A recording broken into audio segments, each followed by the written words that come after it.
welcome to Hack the Real Size podcast with Heather, Ashley, and myself, Keira, where we like to interview people from the entertainment industry and explore their personal journeys with a little bit of cheeky banter.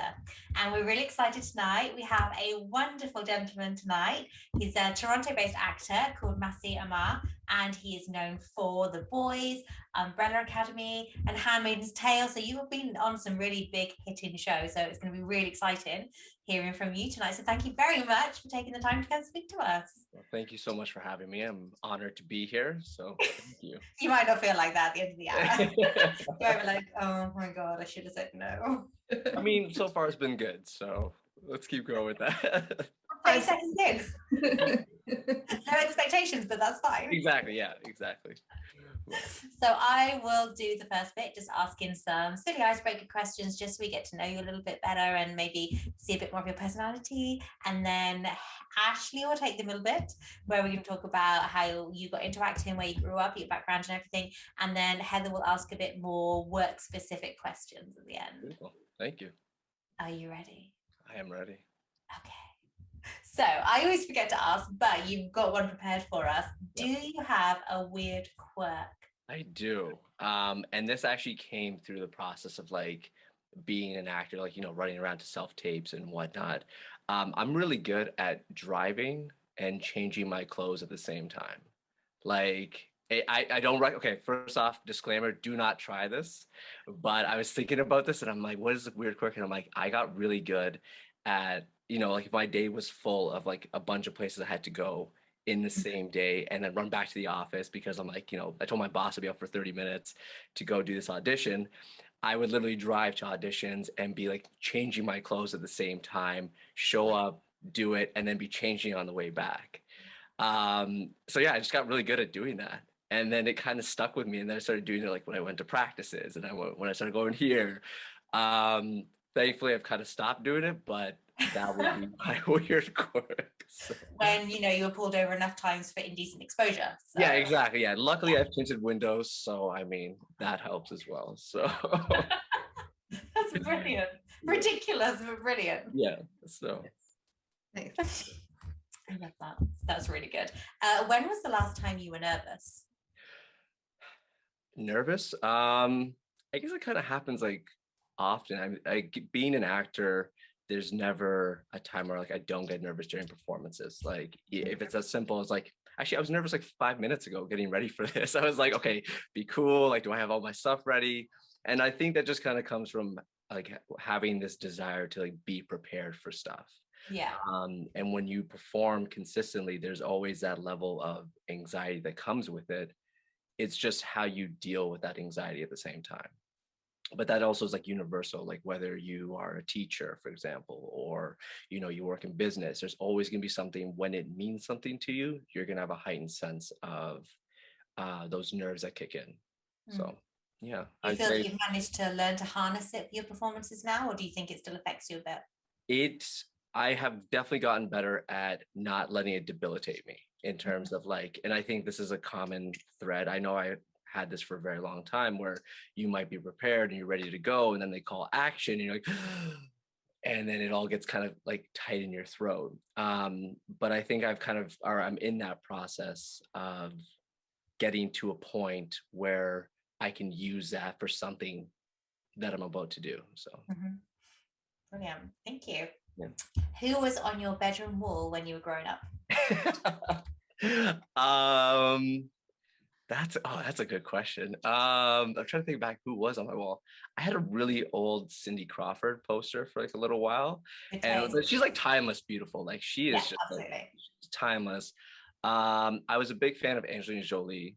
I still am, like not necessarily like, but I think she's very pretty, and I think just her as on a greater scale of like the type of person she is, like all the humanitarian work and all that sort of stuff. I'm like, damn, like she's just a badass woman. So I would have to go with those two. Yeah. Did you have that in Lara Croft kit? I did have a Lara Croft. I had a Lara Croft pose. Yes, I did. So best. Yes. Yes. Good taste, man. Good taste. What app on your phone do you think you use the most? Oh, it's definitely got to be Instagram. Really? I mean, and I'm so guilty of it. Like, I'm one of those people that like if like I'll just whip it out and I don't even realize that I'm doing it. Like I'll be doing work and then like 5 minutes later, like I'm checking something on my phone and I'm like, and then I realize I'm like, oh, I'm supposed to be working right now. So definitely it's got to be Instagram. I'm not really big on the like Snapchats and that sort of stuff. I don't really use that. But the one like media platform I tend to use is Instagram. Yeah. I think we're all a bit guilty of that one, aren't we? For sure. Right. What song is guaranteed to get you on the dance floor?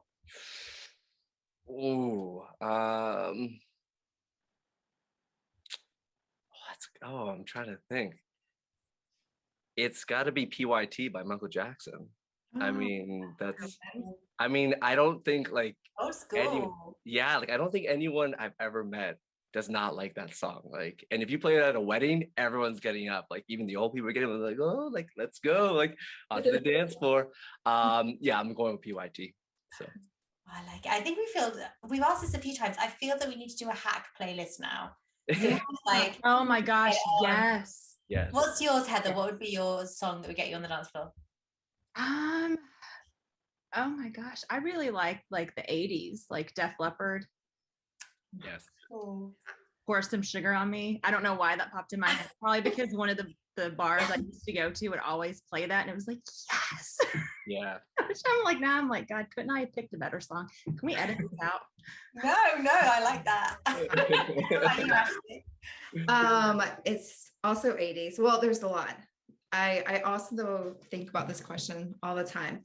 My heart belongs in 90s R&B. So anything 90s R&B, I'm going to be there.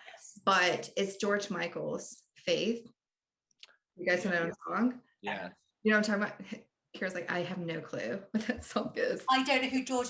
He's British. Of course I know that. He's British, Ashley. He's one of our greats. He's British. I didn't know she knew the song. Anyway. I was just imagining you dancing to it. Sorry. God, I don't know. I love it. I love that song. In college, as a kid, now I'm there. But what about you, Keira?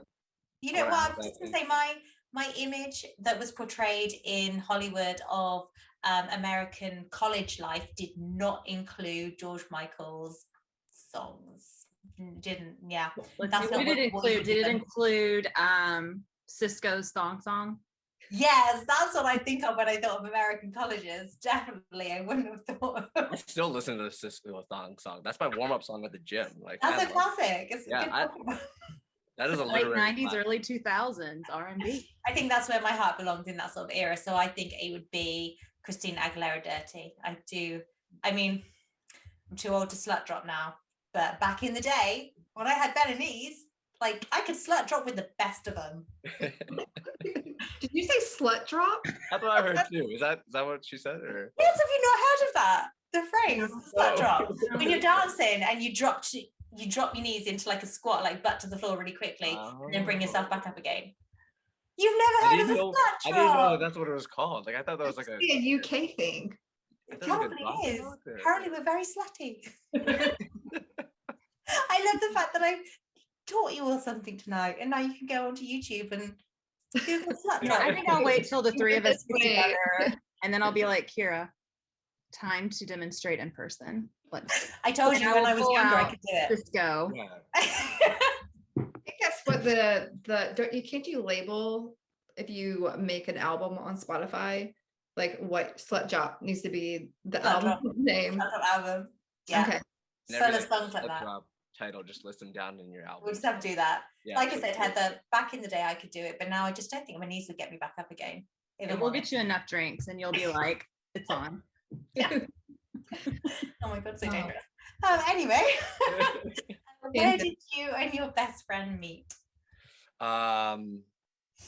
Elementary school. We met in grade 1, but we didn't end up being best friends till grade 7.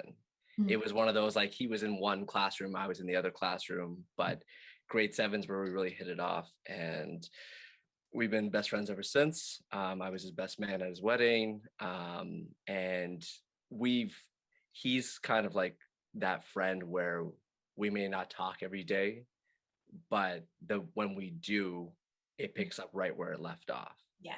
And like that's what I love the most about it, is that there's no animosity. There's no tension. It's just like, hey, you're busy with your kids. I'm busy doing this. When we meet up for a drink, it's always good. So, yeah. That's really nice. Yeah. Does he live near to you, or does he live far away? He actually doesn't live too far away, but he's married now. He has kids. Like, so his life is different from mine, and I respect that fact. I mean, it's lovely watching him go down that journey, and all these amazing things for him. And you got to respect that people who have little ones that they got to take care of, they're not always going to be as available to do certain things. Yeah. Which is totally fine, because it's awesome to see. So. Oh, that's nice. That's nice. That's true friendship, when you can grow different pathways, but you're still together. Yeah. You still grow together, although separately. Nice. I'm like that uncle that hasn't gotten married yet. That's gonna be like at their kids' wedding and be like, "Hey, like, remember me?" And like, call Uncle Massey. I mean, yeah, that's a good thing. Everyone needs to call Uncle. Absolutely. Have you ever had any crazy requests in your career at all? Crazy requests in career. No, not necessarily a crazy request. I think it was a little bit of an inappropriate request in the sense of like, they saw my skin color and were like, "Oh, like, can you speak this language?" And I was just like, "Well, not every Middle Eastern person speaks the same languages." So, and they're like, "Oh, like, I didn't know that." It was kind of like one of those kind of conversations. So you kind of like, you can either get upset at that, or you can deal with it politely and just be like, "I don't speak that language, so I won't be able to do what you requested of me." Mm-hmm. But in terms of anything inappropriate, I guess it'd have to be that. I mean, I think people, like, for the most part, have been really, at least very open with what they're requesting, and they're very understanding. With the exception of that one casting director that was just like, "Can you speak so and so?" And I'm like, I cannot do that. So yeah. You would think that if you could, it would be on your resume. Like, Yeah. just Yeah. Crazy, right? Exactly. And like I specifically state, like, on my resume, this is what I can do, this is what I can do. And they're like, "Great. Let's bring you in. Can you speak this language?" And I'm like, that would be like me asking to speak like Albanian. Like, there's no difference between that or Portuguese or something like that. But luckily, we're seeing, I think, we're seeing people a lot more knowledgeable about the differences in different ethnicities and how that is portrayed on the screen as well. So just because I might share the same skin tone as someone 3 countries over doesn't mean we speak the same languages. So yeah. That's important, and something we never really have to think about. So it's always nice when somebody brings that up, because it's an angle that you never even think of. Yeah, and I mean, like, I think it's such a big topic right now, like, representation of specific cultures and specific minorities, which is a great conversation to have. And it's nice that the needle is shifting in a direction that it's showing a world that we actually live in, and not a world that's been contoured by a bunch of executives sitting predominantly of one race, which, like, say what you will, but it isn't necessarily a bad thing. But I love the fact that there is a conversation being held by it, and that we are kind of evening the playing field. But at the same time, I think it's also, as an ethnic actor, I also don't want it to be a situation where that debilitates me, and that I'm constantly thinking about representation. I'm constantly thinking about, am I getting in the room for that? I just want to show up and do the best job possible for any role that is put in front of me. Yeah, absolutely. So going slightly less highbrow now. Sorry, I went really political there for a second. Oh, that's good. It's wonderful, but I'm not the highbrow person. Okay. No, I loved it. No, it was really, really good. It's lovely. I love it when people get deep with us. It's wonderful. Yeah. If you could recast any film using just the Muppets with one human actor, who would it be, and what film? Oh my God. I know the hard-hitting questions, though. I mean, I said I'm not eyebrow, but whew. I'm sweating right now. Like, I don't even know how to answer this question. You want us to give you a couple of like sample answers from previous? Yeah, please. I'm trying to think. Somebody said Silence of the Lambs. Ooh. And they would keep Jodie Foster, right? Or I got it. I don't remember who they would keep, but I remember that one. I remember they wouldn't keep Anthony as Hannibal. I think what it currently to be Hannibal Lecter. Yeah, because we were like animal, and they were like, no, that's it's too obvious. We can't do that one. I was Yeah. like, oh, They no. were British, were they, Heather? Were they? Probably were. Yes, they were. Yes. I think going off of that idea, I'd probably go with Kill Bill, actually. Like if it's something like slasher, like, you know, intense, if you bring the Muppets into it, it has like a completely different feel to it. I would actually keep Uma Thurman in her role, but she's just fighting Muppets. Like all the other characters would be the Muppets. And then like obviously like when the limbs get chopped off, there's just like foam shooting out and like there's like lint coming out of these guys. I think that would be awesome. I think someone, you know what, Brilliant. after this, can someone write that down and like maybe Yes. pitch that to like Paramount or Miramax or something? We tried to Heard it say here first. Heard it here Yeah. first. Well, what's funny is every time we ask that, the person we ask is like, I'm gonna have to pitch that, and we're like, Yeah. yes, Yeah. don't forget us. small We can be the Always have- puppeteers. Yeah, for sure. We all get royalties on that, so don't worry. Mm. Perfect. Thank you. And the other one that we love to ask people, because I think it says an awful lot about people. Realistically, how long do you think you would survive in a zombie apocalypse? Oh, okay. So this idea lives rent free in my head, and I think about it quite often. I think I would last solidly. I think I got like 30 days in me where like I can like 30 days where I can like just by myself. Like I got supplies, I could do my own thing. I think I would make it quite a long time. I think like given like extreme circumstances, I can make some pretty rash decisions that would, I think, definitely aid. So my survivability level, I would want to say high. Mm. Like not the highest, but like high. Like in that. What would be your strength? I think, oh man, I don't know if I have like one particular strength. I think I'm really good at bullshitting. Like I think I could like swindle people to do other stuff and be like kind of like a mayor kind of situation, like, oh, like you guys do this and you guys go do that or something like that. God, So he I would be think a I'm governor. Delegation. Yeah, I'm good at delegation. Yeah, that's Yes. a good word for it. So That's a nice word for it. yeah, that's a polite way of saying it. In other words, he would be the second governor. Mm. Yes, exactly. And then power would corrupt me, and then before you know it, Massey would be exactly. Yeah. I Your could power see would you. be the reason that you died, not the zombies, but the power. Yeah, exactly. I just got Okay. power hungry, so As a and coup. then, yeah, it led to my demise. So I could totally see you using us as zombie fodder. Just like, girls, can you just go over there for a minute? No, it's perfectly Yeah. fine. It's fine. yeah, like No, no, it's fine. just go check that out. Go check that fence out, and then there's a big hole, and like, oh no, don't run away. Hear that really loud noise? That's that chomping. Yeah, go that way. Yeah. Head towards it. Go for the moans. Yeah. Oh God. Exactly. Well, let's not be hanging around with Massey when the zombie. Alright. Words. FYI. Thank you so much for Thank answering you. my questions. It's been a blast. I will pass you along to Ashley. I always like to start off where you're from and where you grew up at. Okay. Well, I grew up in Toronto. I lived most of my life in Pickering. Like that's where I went to elementary school and high school. And then I went to University of Toronto for my undergrad degrees. And I've been living in Toronto ever since. So Nice. And then what got you into acting? what got me into acting was, I guess it started like when I was like young. I think maybe every actors have that quality of being a very imaginative kid, play a lot of dress up and make believe. I knew, like looking back on it, I was really much in my group of friends. I was kind of like the director of when we used to play dress up. So like when we would like dress up, I'd be the one like, oh, like the castle's over here, and like, oh, like we got to go on this quest over there.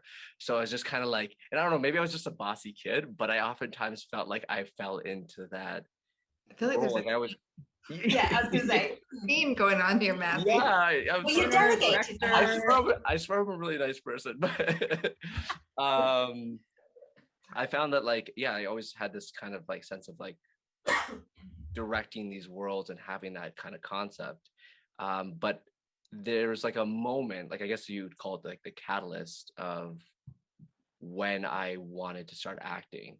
We were doing a performance for our parents one night at our elementary school, and it was something about like public safety. It was like, obviously, like, don't do drugs, and if you see a weapon, don't touch it, call the police, that sort of thing. And so me and two friends of mine, Jamie Coftree and Andrew Loader, we made a skit about this drug dealer in a park trying to sell one of them, and I played the drug dealer. I was trying to sell them drugs in a park, and then we just improv the whole thing. But we just remember that all the parents were just dying of laughter. Like, they just absolutely loved it. They were just like howling because, like, we were just being really dumb. But the lady in the audience beside my mom leans over and it was like, oh, that kid should be an actor. And my mom was like, oh, like, that's my son. And so, like, that was kind of like the spark that put the idea in my head to, like, start acting. And then shortly after that, my friend Andrew Loader and I, we enrolled in a community theater place.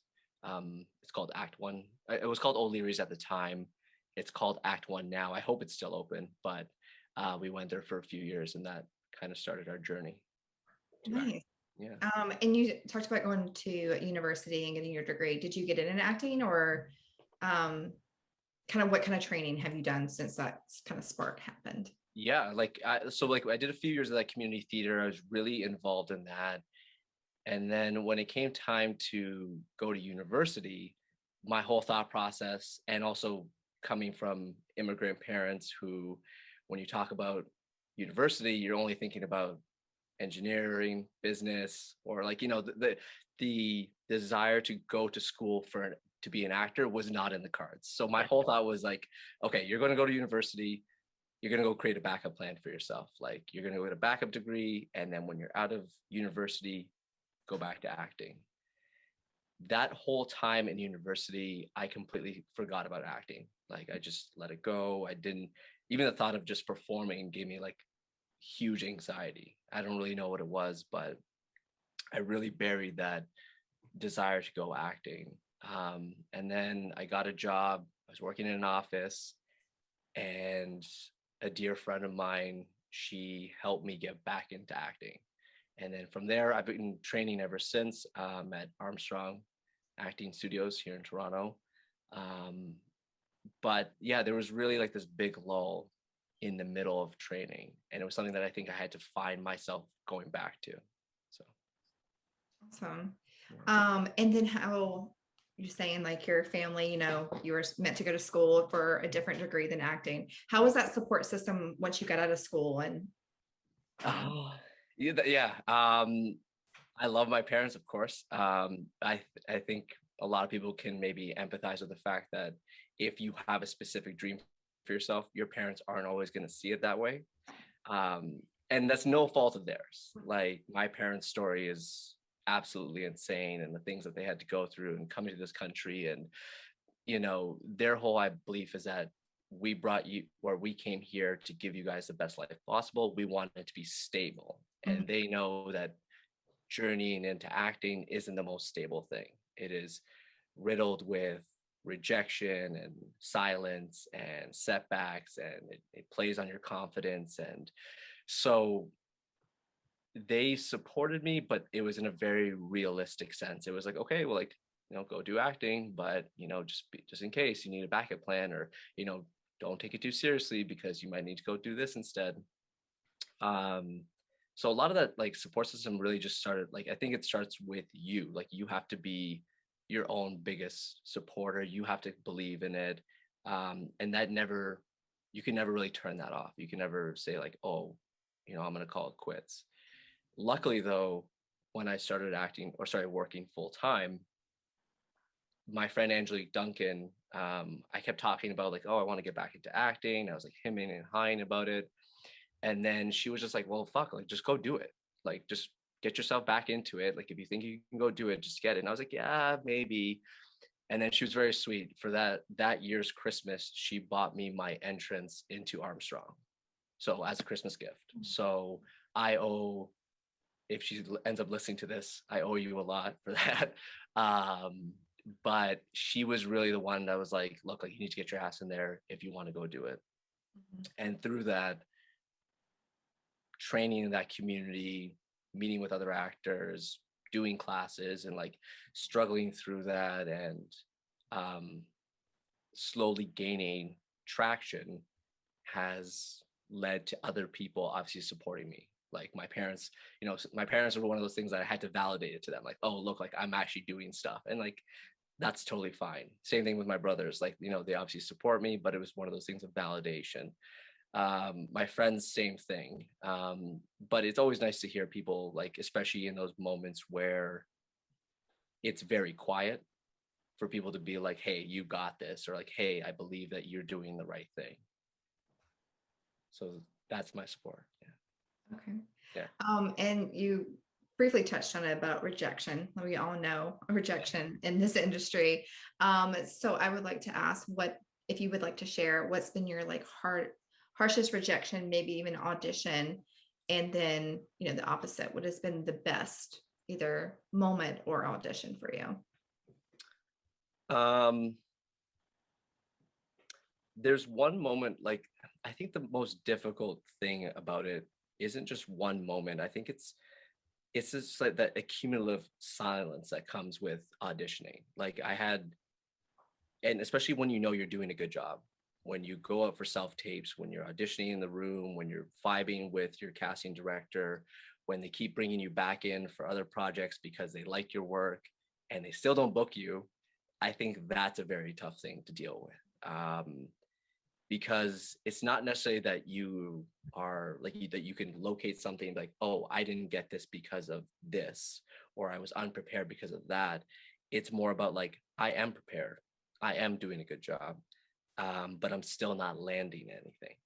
That I think in itself is very challenging to deal with, and I think that's where a lot of I've struggled with it. I know fellow colleagues that have struggled with it, and I think that is a huge thing to deal with at the end of the day. There is one audition that, it really wasn't an audition, it was for a class that I did where it does stand out really bad, where I was so nervous that I was supposed to do like a southern accent that I kept going in and out of the accent. And then I was like, it was from The Walking Dead, and it was a scene where they're eating French fries and burgers like in a car, and then I started like miming it, but then I stopped miming like halfway through, so I was just like, and then like it was just bad. And then the worst part of it is that we had to watch the playback right after, and so I'm just like, I'm just sweating, I'm just so nervous at that point. So that's definitely a moment. But if there's one big thing to deal with, it's definitely the silence that comes when you're doing a good job. What would you say has been like maybe your best audition or your best moment so far in acting? That is a great question. Obviously, I think like working on big projects like Handmaid's Tale, and like, and that's a given in the sense like the cast that's on it, the crew that works on those shows, like the fact that it wins so many Emmys and it's just such a juggernaut of like a production, like that's obviously great to be a part of that. To me though, I think the thing that means the most is I got my first gig on television with no help. I had no representation at the time. I submitted myself independently for this disaster reenactment show called Mayday. And first audition, I booked it. I think that means the most to me because that was like the cement, or that was like the thought saying like, you can do this. Like you can fully do this if you put yourself in the position, and if you do the work, things will come for you. And Validation. Yeah, exactly. It was such an like in a humbling sense of validation. I was terrified knowing that I was like, oh shit, like I have to go be on television now. I've never been on set before. I don't even know about camera positions or anything. But it was lovely to walk in, nail the audition, and then 2 days later being like, hey, you got it. So yeah, I think for me, it's definitely that first audition, and yeah, working on Handmaid's Tale too. So yeah. Nice. And so you said you didn't have an agent. How did you just find it on Backstage or something like that? And you're like, this role, and then you just sit in your tape to. Exactly. Like I created a profile on castingworkbook.com. I was like one of those people that would like check it 5 times a day. Like I would go on and refresh. I would be part of all those like Facebook groups like Branding Ambassador Toronto and like non-union gigs Toronto and all that sort of stuff. And I would constantly check it. I got a friend of mine to take some headshots for me. They weren't very good, but they worked somehow. Yeah. And then I just started submitting myself independently. And I went in, this was like when in-person auditions were still around. I went in, I even remember I was supposed to be playing a terrorist, a 9/11 terrorist, like right out the gate being typecasted. It was great. But I went in, I remember I was wearing military fatigues and I did my audition and then they're like, okay, great, awesome. And then 2 days later, they called my phone. I didn't even know who it was. They're like, hi, this is so-and-so from Cinemax Productions. And I was like, yes. And they're like, yes. So you booked your thing on May Day. And I was just like, oh my God. Okay, what do I tell my parents? I'm playing a terrorist on TV. Okay, where do we go with this? Like, Yeah. Yeah, that's how it went. Yeah, awesome. Well, and then how did that lead, or did that kind of move you into the direction of saying like, okay, I feel like I need an agent now? And what was that process like? Yeah. I got my agent directly through a partnership with Armstrong Studios. Okay. So part of their curriculum program is at the end of every semester, you do an adjudication in front of Dean Armstrong, who's the head of the studio. And he kind of gives you like they treat it like it's a casting call. So you walk in, it's almost like an audition process, and then he gives you feedback. For people who he feels like show progress or show a certain level of talent, they have like an enrollment program. So they actually help you find representation. So I signed up for a few self-taping sessions. I compiled a demo reel and then we sent them off to a bunch of agencies. And then I got hit back. Danny DeLeo is my agent with Creative Drive Artists. She's great at what she does. She's been in the game for like a bajillion years. So she's great.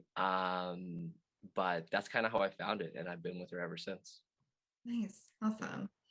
Well, and that kind of moves me on to Heather's section of questions and kind of like those roles that you did get. So, great. Heather. Hi.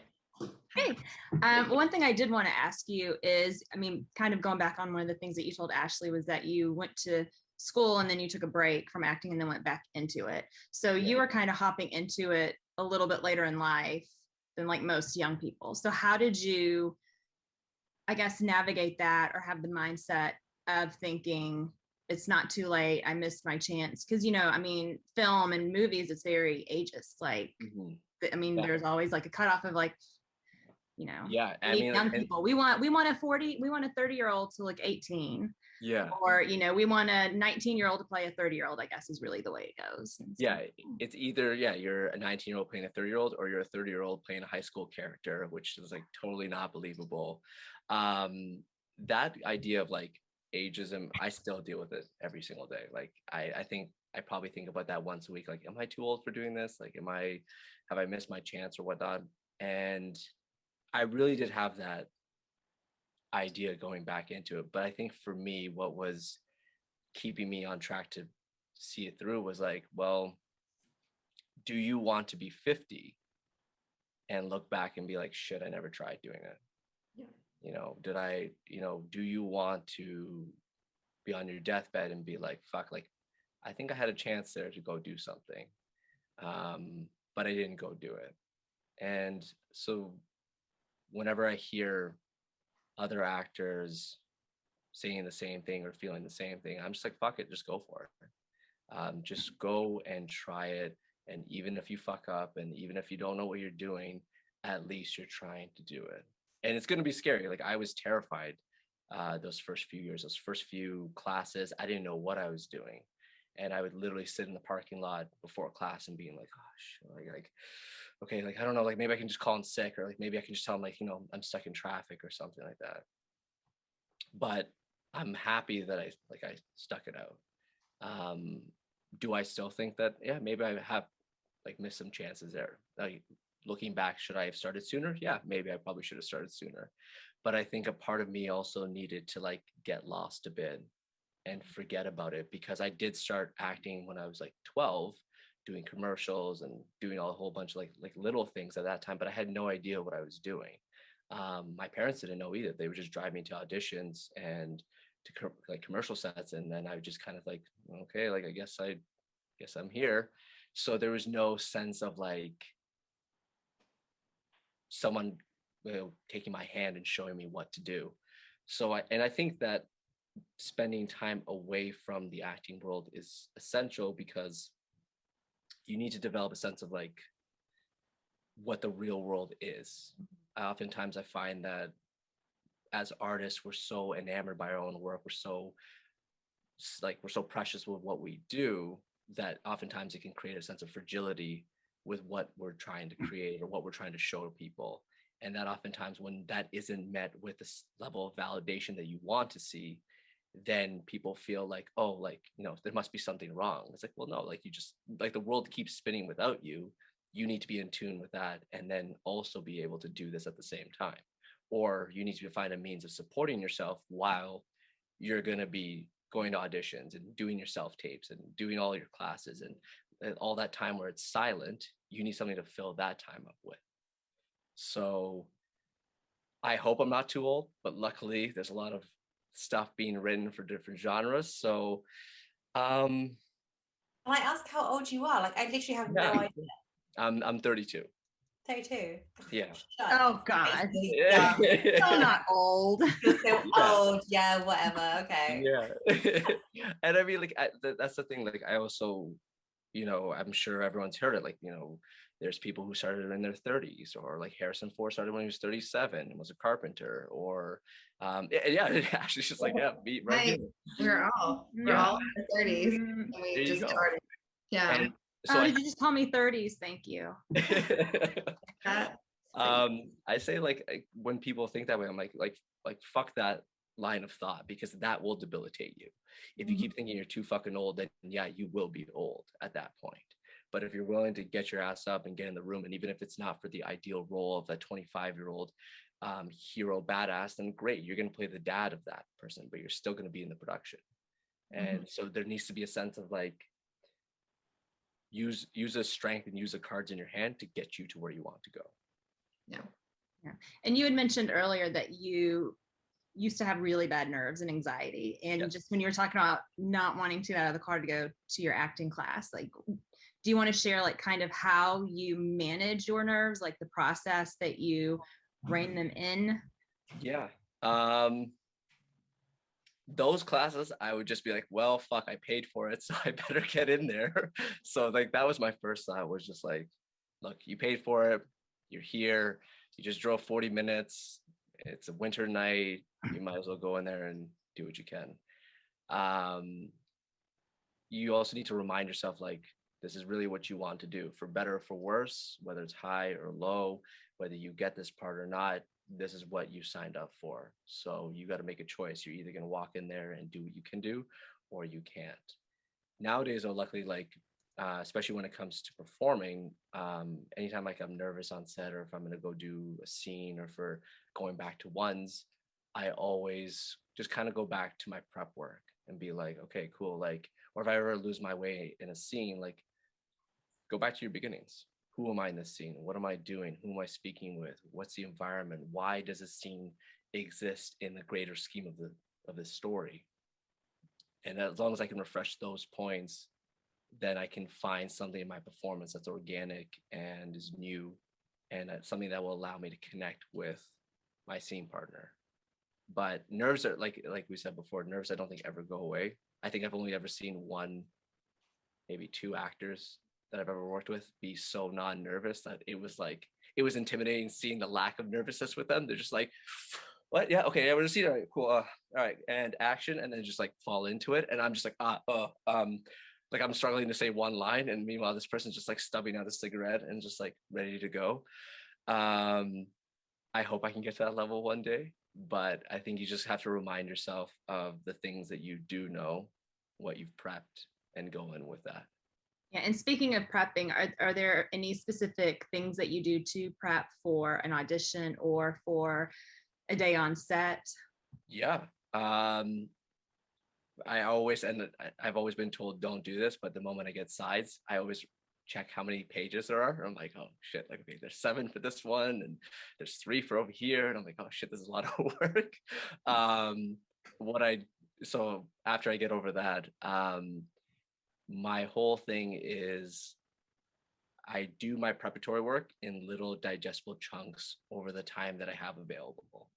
So if I know I have 48 hours for an audition, I will start reading it over. And I always like starting off by just reading the script with no inflection. I think every actor probably does this, where you start reading it in the voices of the characters, or like, ooh, I want to see this line like this, or like, oh, this is a juicy moment.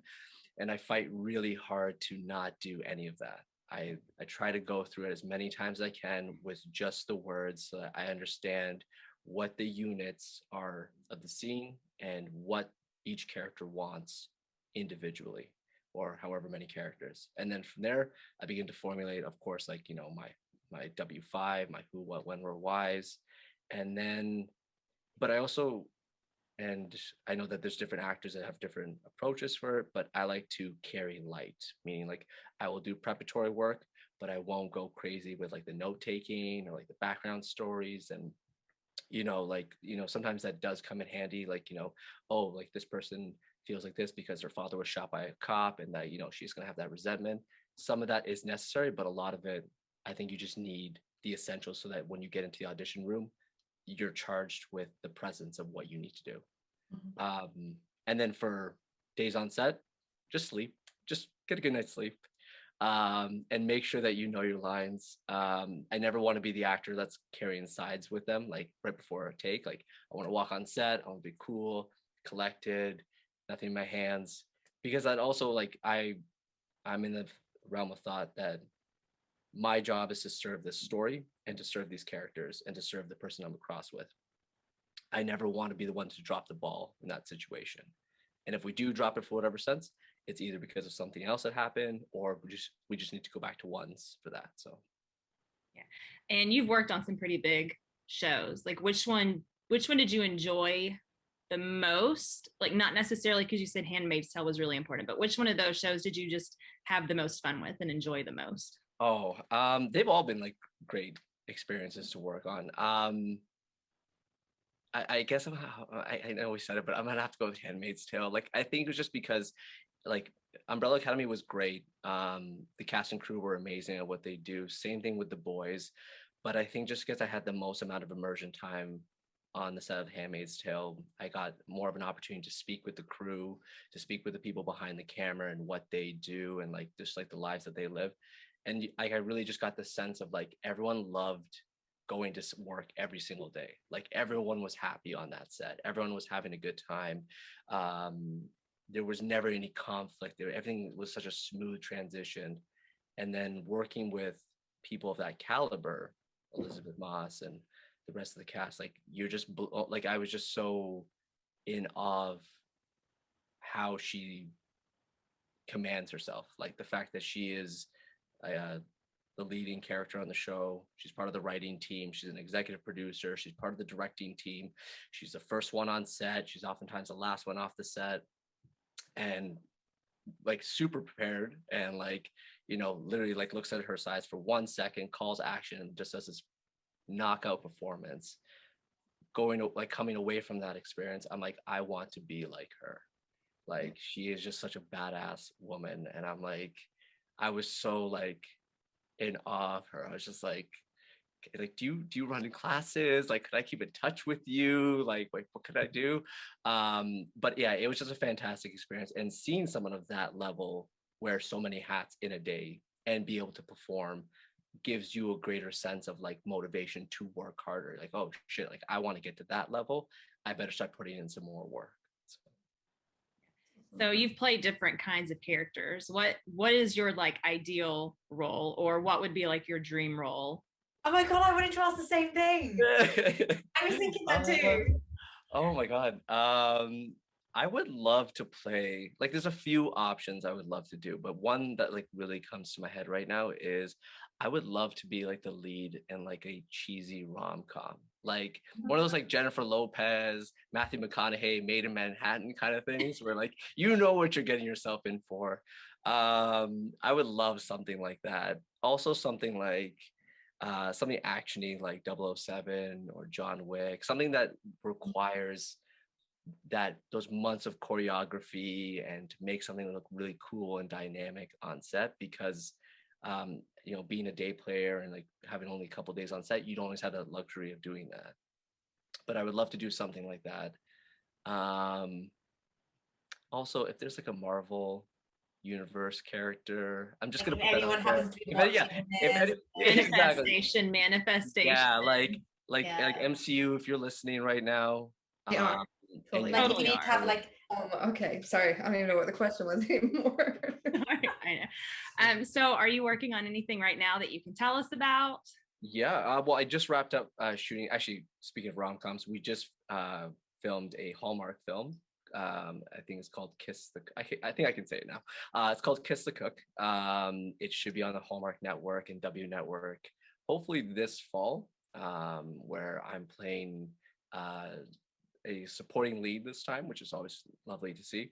I played Thomas, this barista. So what I play is the side love story to the main story between the two main characters. So it's full of cheesy goodness. It's one step closer to the Matthew McConaughey, Jennifer Lopez rom-com I'm hoping for, but yeah, we just wrapped up doing that. So what's your favorite Hallmark movie? I've never seen one. I'm just gonna be completely honest. Like I've never watched. I know what they are. I know that they all have the same premise, and they're always I like, haven't seen any. yeah. I'm a Hallmark Lifetime Okay. Christmas fangirl. So which one's your I favorite? don't to be honest, I don't know their names. But I always like the ones that like Lacey is in. Yeah. When I'm not watching the Christmas ones, I just love them. I just love the cheesy Christmas. I start watching them like November 1st. My husband like avoids me like the plague, but I have them on all the time. But I used to watch Good Witch, which I think was the Hallmark, or maybe that was Life. I don't know. But now that's a different series. But Yeah. those, yeah, I love it. So I'm gonna watch yours. I'm gonna watch it and be like, Yeah. We'll have a viewing party. Yeah, we love that. there we go. That'd be a great idea. I mean, I don't think we get Hallmark over here, but yes, let's do that. Yeah, I'm just telling Hallmark, you know, you're gonna Yeah, whatever. in here. I'll be on there. Hey. But yeah, so I just filmed up doing that, and it's back to the drawing board. So back to auditions. What additional training have you done to prepare yourself for acting? Like, have you done any stunt work, any fight work, or do you speak other languages? Obviously, non-Middle Eastern one, as we've discussed, but is there anything that you've done to create a more rounded CV? That's a good question. I have taken like some language courses because I do want to start learning like more like French and like Spanish and stuff like that. That also just in turn because I want to speak those languages. Because it's always nice to, when you travel, know how to speak, you know, wherever you go. But in terms of like fighting work and like stunt work, I haven't done it yet, but definitely seeing friends do it and seeing the kind of like, you know, what the regimen is, it does look very exciting. So I think when more of those institutions are like if we're able to go to them, I would love to. But living in Toronto and everything just so like, I think we're supposed to have a vaccine passport coming out in a week. So I'm not even sure if we're going to be able to soon, but I would love to do something like that. Awesome. Maybe you will be able to if they're going to have vaccine passports. Yeah. So who get the vaccine can actually, you know, do Yeah. But I think a lot of people are either reject, like once again, a very polarizing subject. Either you're in it or some people are like, I don't want to do it. And then some people are like, we're going to fine you if you don't do it. So I have no idea what's going to happen. I'm just going to wait and see. So yeah. So we always like to ask for 3 words that you would use to describe your career or path thus far. 3 words to. And they can be related, like make a phrase, or just 3 totally separate words. All right. I would say do not procrastinate would be what I would say. And the reason I say that is because I am a notorious procrastinator, and it's something that I have had to, every day I have to work on not being procrastinating. And like we've said before, if part of me does want to go back in a time machine and start sooner, things might have turned out a little bit differently. But I'm here now, and I'm going to keep doing what I'm doing. And I'm here because I found a time to buckle down and start actually doing the work. And when you do the work, great things happen. Mhm. I've seen it with myself, and I've seen it with other people around me. And if I could give that advice to someone else, I'd say do not procrastinate. Do what you can when you can. Don't be 32 years old like me and then thinking like I have to start my career now or something like that. Ladies, I'm not referring to you. I'm referring to myself. So I saw Heather's face. Maybe if like, you want to refer to me as 32 years old, I am happy with that. Oh Yeah. yes, that we would be more than glad to be called like 31. That'd be Yeah. awesome. But I would say, yeah, like do not procrastinate. Get your ass in there and do the work. And do you have one piece of advice you wish maybe that you had when you were just starting out, or that you would want to give maybe someone in your shoes or in your situation? You need a thick skin to act. Acting is one of the unique types of professions where every time you step in the room or every time you submit, that is your resume being submitted. You know, that is your job interview. And sometimes you do that multiple times in a day, and you're probably going to do that hundreds of times a year. I can't think of another profession that has that level of entry points, that the moment you finish a gig, you're back to square one. Everyone's in the same pool at that point. So be ready for those moments of silence. You know, you're going to have to deal with a lot of rejection and a lot of quietness. And the faster you accept that, the quicker you can take some of the pressure off of your shoulders with each one of those auditions, so that you can actually breathe in those roles and actually do the work and do it well. I remember my first year of acting, I had 97 rejections. I counted every audition that I didn't go to, or I went to and I didn't land. And at the very end of the year, on December 12th, 2016, I booked a Budweiser commercial. And I remember that date distinctly because I'm like, it was almost the end of the year. And I'm like, oh shit, maybe I shouldn't be here. Like, maybe I shouldn't be doing that. So yeah, I almost went a full year from acting on TV as a terrorist to doing a Budweiser commercial. So you definitely need a thick skin to be in the game. But if you can survive it, and if you keep trying, and if you keep doubling down on what you know, people will see you on the screen.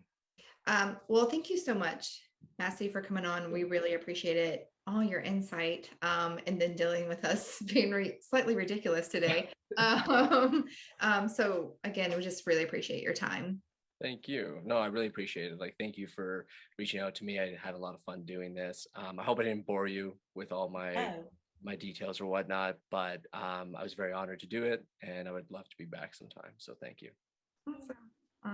Thank you so much. Thank you so much. Thank you. Really appreciate it.